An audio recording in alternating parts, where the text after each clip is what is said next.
John Robison, le père de la théorie du complot Illuminati moderne, vous vous demandez d'où tout ça provient?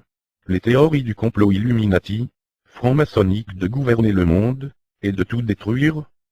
Elles proviennent à 50% de John Robison, et à 50% de l'abbé Baruel, jésuite.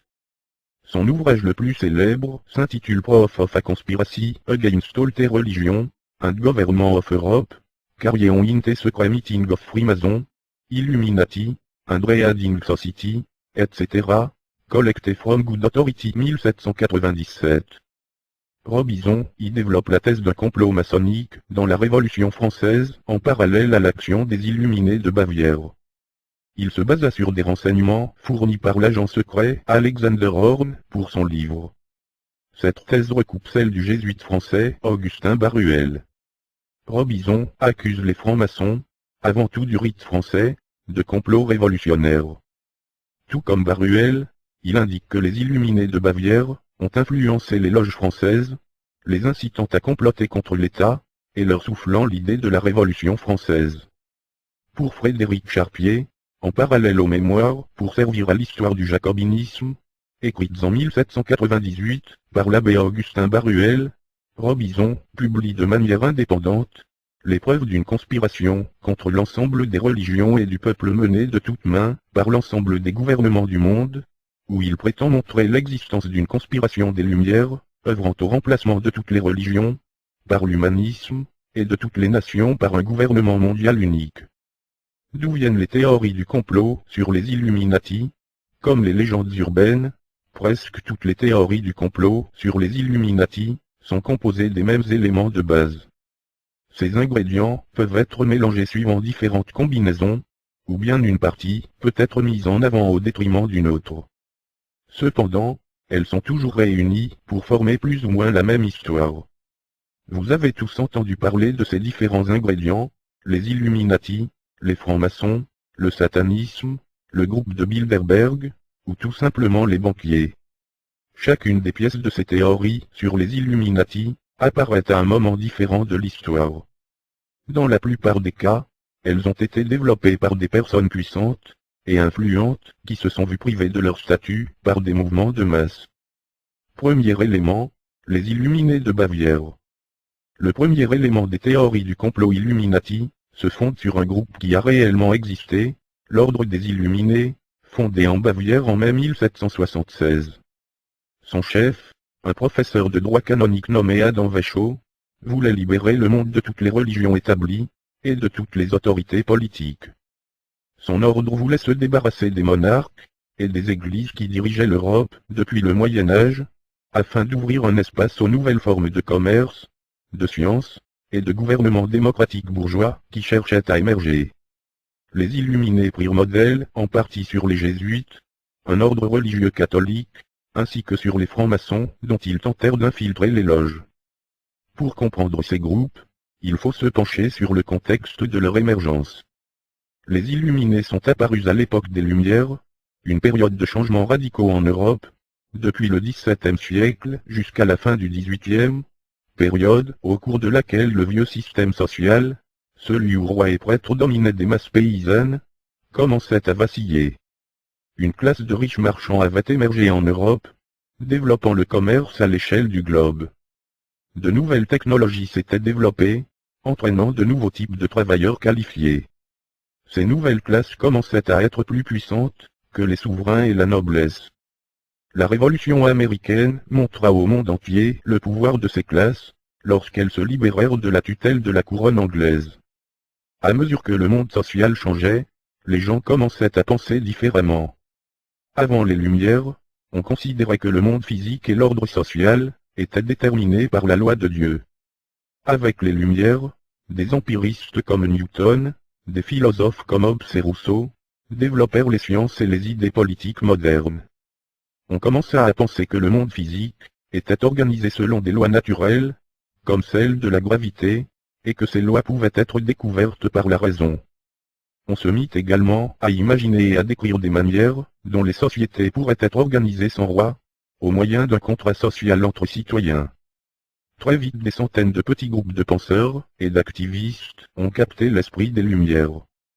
l'ordre des Illuminés n'était que l'un d'entre eux. Au cours des années 1780, les Illuminés ont pu compter environ 2500 membres, essentiellement en Allemagne du Sud.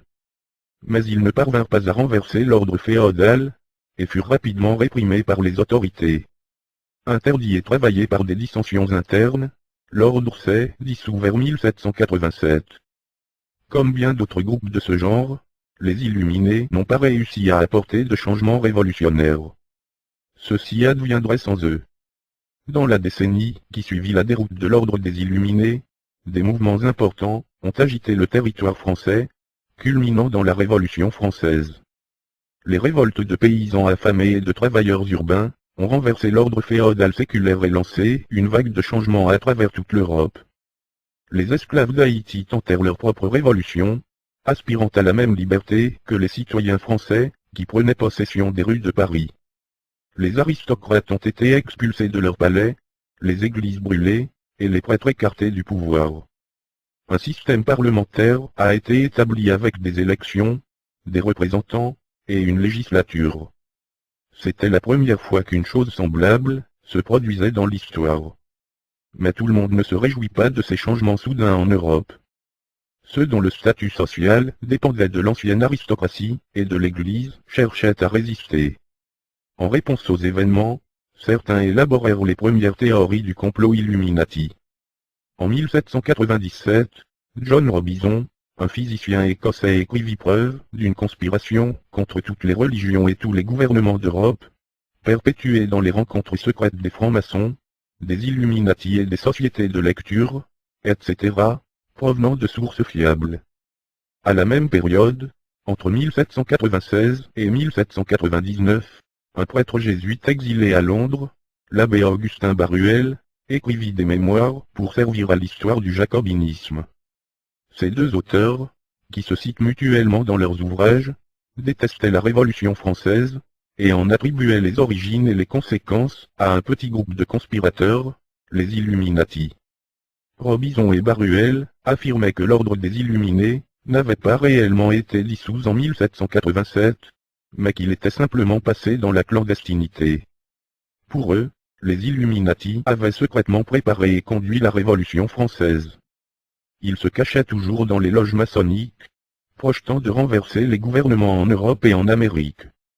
Robinson et Baruel étaient farouchement contre-révolutionnaires, et ne pouvaient admettre que des millions de personnes aient pu se mobiliser collectivement pour changer leurs conditions d'existence. Pour eux, les gens n'étaient pas assez organisés, ou trop stupides pour cela. Ils avaient besoin d'être guidés par une élite comme des moutons. En ce sens, les premières théories de Robison et de Baruel sur les Illuminati composaient une sorte de mythe conservateur, destiné à donner un sens à une réalité qui les désorientait et les terrifiait. Les théories contemporaines sur les Illuminati suivent le même schéma. Même les prolétaires qui écrivent sur les Illuminati, et qui peuvent par ailleurs sympathiser avec des mouvements de protestation, perçoivent souvent ces mêmes mouvements comme des stratagèmes et des manœuvres secrètement orchestrées par les Illuminati, pour semer le trouble parmi la population. Et les francs-maçons, de Robison et Baruel jusqu'à nos jours, toutes les théories du complot Illuminati mentionnent les francs-maçons. De fait, l'ordre des Illuminés tenta, avec plus ou moins de succès, d'infiltrer des groupes maçonniques, loges. Cependant, la franc-maçonnerie était née plusieurs siècles plus tôt. Bien que l'on ne puisse en connaître précisément l'origine historique, faute de documents, la franc-maçonnerie, comme son nom l'indique, fut d'abord un rassemblement de travailleurs spécialisés dans la taille de la pierre, et la construction d'édifices civils ou religieux. Le plus ancien document connu concernant cette institution, le manuscrit Regius, date de 1390. Ces maçons étaient francs, libres, car ils ne dépendaient pas d'une autorité seigneuriale ou ecclésiastique, et pouvaient donc circuler de chantier en chantier, sans être astreints à un territoire. Comme d'autres guildes médiévales, charpentiers, forgerons, etc. Ils avaient élaboré des rituels, et un symbolisme particulier, qui leur permettait à la fois de conserver et transmettre les secrets et traditions du métier, et de se reconnaître entre eux. En Écosse, puis en Angleterre, entre la fin du XVIe siècle, et les premières décennies du XVIIe siècle, ces groupes s'ouvrirent progressivement à des personnes étrangères au métier. Aristocrates et scientifiques y sont d'abord attirés, semble-t-il, par un ancien patrimoine symbolique lié à l'architecture et à la géométrie, discipline valorisée par les courants intellectuels issus de la Renaissance. Ces maçons nouvellement acceptés apportent de leur côté soutien et protection à une corporation menacée par le développement du capitalisme et les bouleversements politiques et technologiques qui y sont associés à partir des années 1640, première révolution bourgeoise anglaise. Mais la franc-maçonnerie devient elle-même un vecteur de ces mutations. Dans la deuxième moitié XVIIe, on assiste à la constitution d'un nombre croissant de loges d'où les maçons de métier ont disparu, et qui attirent la bourgeoisie citadine en expansion.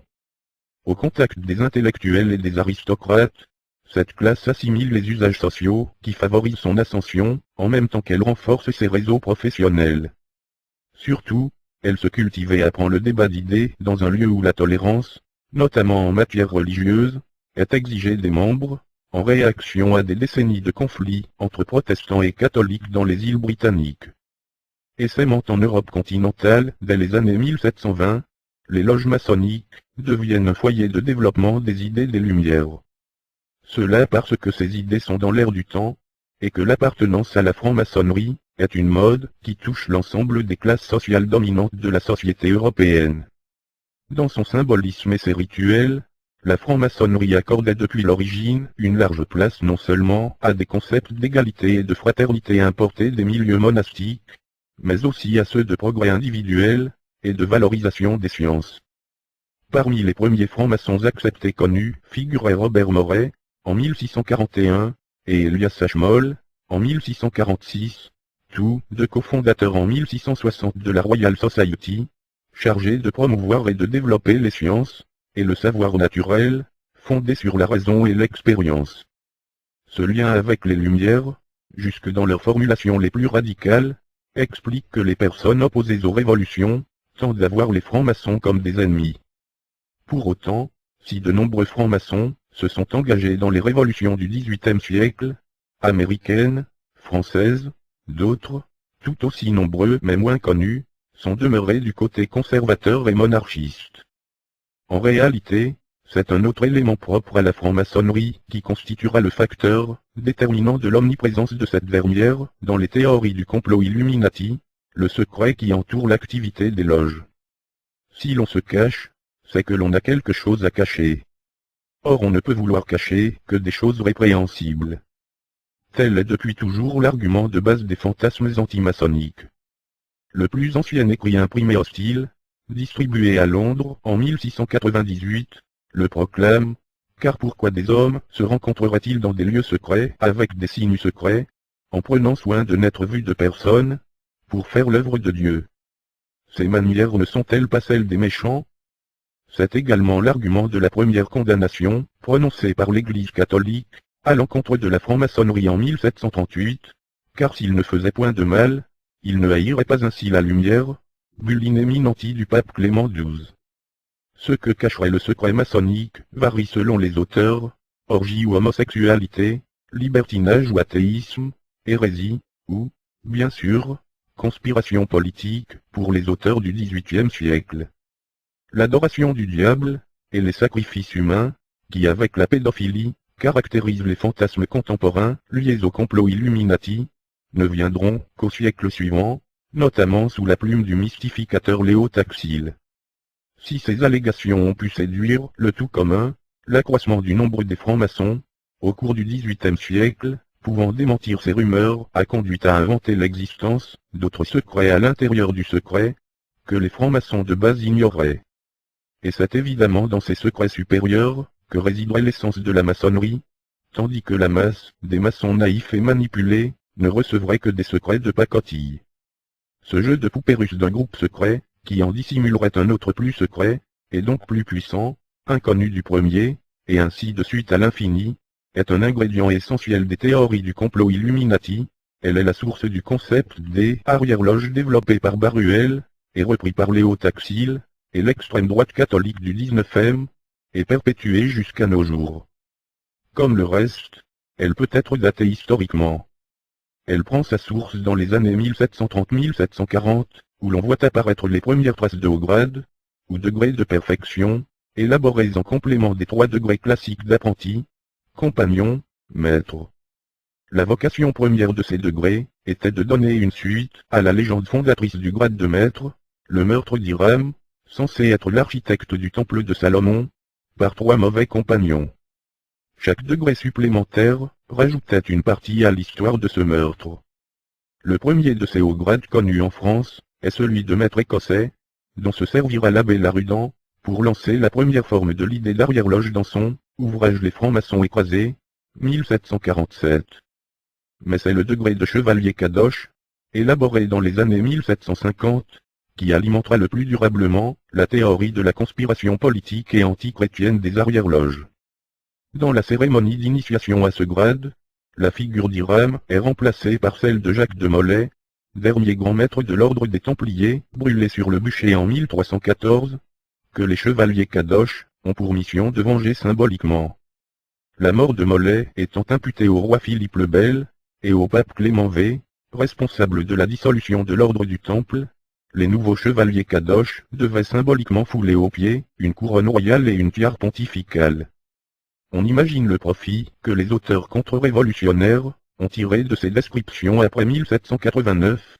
À son sommet, la franc-maçonnerie aurait révélé son vrai visage, celui de l'athéisme et de la violence révolutionnaire meurtrière, voire par exemple le voile levé pour les curieux, de l'abbé Lefranc en 1792, dont s'inspira Baruel.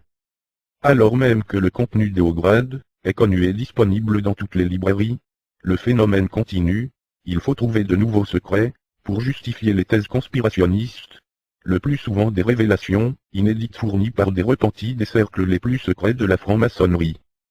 Ce long défilé de repentis, souvent du fait d'une conversion au christianisme, hier catholique, aujourd'hui essentiellement celui des églises évangéliques, va de Diana Vaughan, personnage inventé par Léo Taxil, qui avouera sa supercherie en 1897, jusqu'aux nombreux contemporains qui postent leurs témoignages vidéo sur Internet.